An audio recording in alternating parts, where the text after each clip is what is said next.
반갑습니다. 오늘 이 자리에서 세 번째 찍습니다. 같은 자리에서 제가 3일째 영상을 보내고 있는데요. 오늘은 출애굽기 20장을 하면서 언약에 대한 이야기를 조금 하려고 합니다.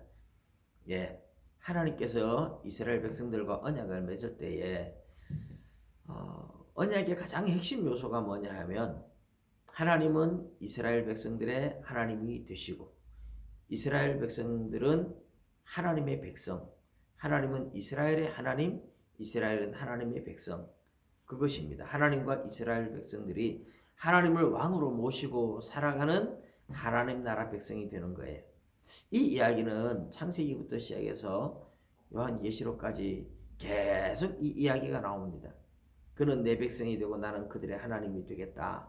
이런 이야기는 이 언약을 말하는 거죠.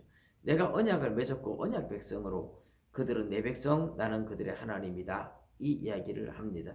여러분 성경을 읽으실 때에 찾아보시면 선지서들 예레미야나 에스겔서나 뭐 이런 데도 그런 이야기가 자주 나오고요. 시편에도 나오고 요한계시록 끝에도 그런 이야기 앞에서부터 많이 나옵니다. 그래서 우리는 언약 백성이고 언약을 통해서 하나님은 구원을 이루어 가신다 하는 것을 꼭 기억하셔야 돼요. 자, 그런데 이 언약에는 행위 언약과 은혜 언약이라는 언약이 있어요. 옛날에 왕들이 이제 언약을 맺는 그런 언약 방식을 나라와 나라가 맺는 방식, 이런 인간의 제도와 인간의 방식을 하나님이 사용을 하세요. 왜 그렇게 하시느냐? 사람들이 이해할 수 있도록 하기 위해서 하나님은 인간들이 하는 그런 방식들을 취해서 언약을 맺으셨던 겁니다.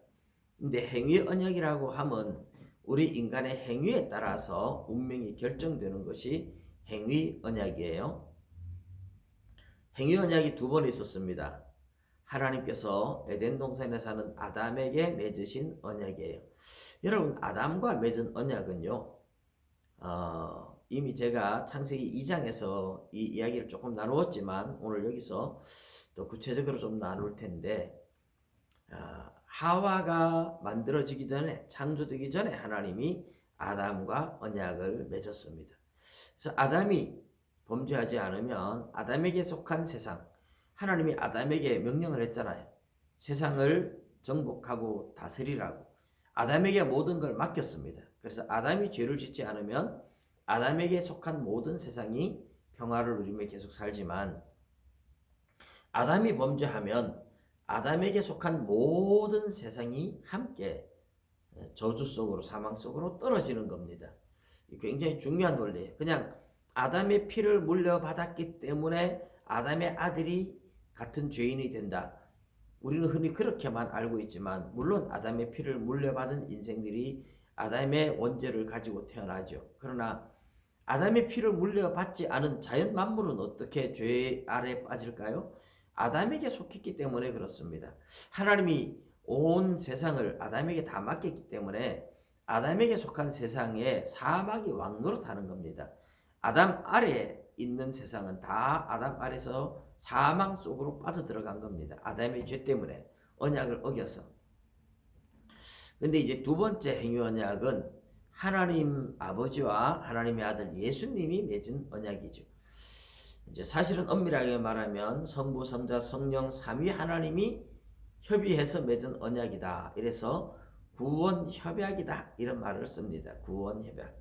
이 구원 협약은 하나님의 아들 예수님이 세상에 와서 사람이 되어가지고 인간의 죄를 대신 지고 대신 죽어 줌으로써 예수 안에 속한 세상을 구원하는 거죠. 자, 아담 안에 있는 세상은 다 멸망으로, 사망으로 빠졌습니다. 그런데 예수를 믿는 사람들은 이제 예수 안에 사람들이죠. 예수 안에 있는 세상을 예수가 순종할 때 예수 안에 있는 세상을 구원하기로 약속하는 겁니다. 그래서 예수님이 하나님과 이제 언약을 맺은 대로 십자가에서 못 박혀 대신 죽어 주시고 그 언약을 지켜냄으로써 예수 믿는 사람들, 예수 안에 있는 사람들이 다시 구원을 얻는, 이것이 두 번째 행위 언약입니다. 자, 이런데 우리는 이제 이 두 번의 행위 언약을 첫 번째 아담 언약, 두 번째 아담 언약, 첫 번째 아담, 두 번째 아담, 이렇게 로마서는 표시를 합니다.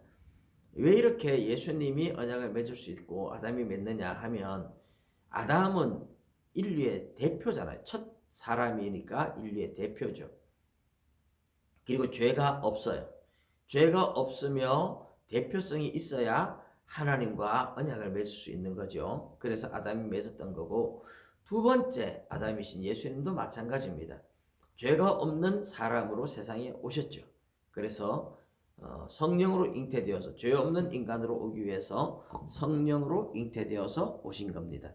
그 다음에 또 하나는 죄가 없을 뿐만 아니라 인류의 대표라야지 자격이 있다 그랬잖아요.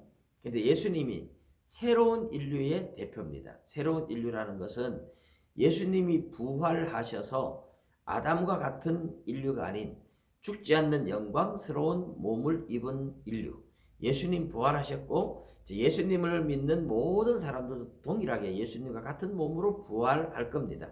이런 모든 인류의 조상이 예수님입니다. 그래서 예수님이 부활의 첫 열매가 되셨고, 이제 예수님처럼 부활하는 모든 사람들은 예수님과 같은 영광스러운 몸을 입고 하나님을 모시고 새로운 세상, 새하늘 새 땅에서 새로운 인류로 살아갈 거예요. 이 새로운 인류의 첫 조상이 바로 예수님이기 때문에 가장 먼저 부활해서 예수님이 부활의 첫 열매고 새로운 인류의 첫 조상이기 때문에 예수님 안에서 새로운 인류가 형성되죠. 그래서 예수님은 새로운 인류의 첫 조상이다. 그래서 자격이 있다는 겁니다.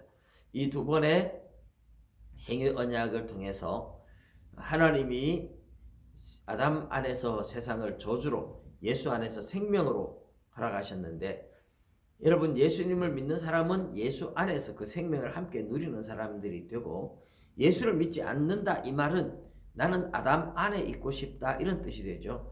그럼 아담 안에서는 사망이고 저주밖에 없습니다. 내가 예수를 믿고 난 아담하고 나는 상관없다, 아무리 그래도 아담 후손이기 때문에 아담과 상관없을 수가 없습니다. 다 아담 안에 있어요. 그러니까 저주로부터 벗어나려면 아담 안에서 예수님 안으로 와야 됩니다. 그래서 예수를 믿지 않으면 구원이 없는 거예요. 예수 안에 와서 구원을 받을 수 있는 것은 하나님의 언약 때문에 그렇습니다. 사랑하는 성도 여러분, 여러분은 더 이상 내가 조상인 아담에 속한 자가 아니라 예수 안에 속한 새로운 인류다 하는 확실한 증거로 여러분들이 예수님을 확실하게 믿을 때 여러분은 새 인류가 되고 예수 안에 있다는 것을 기억하시고, 언제나 예수님이 아담이 아닌 예수님의 후손이다, 예수님이 우리의 조상이다, 그 믿음으로 예수님을 모시고 살아가시기를 주님의 이름으로 축복합니다.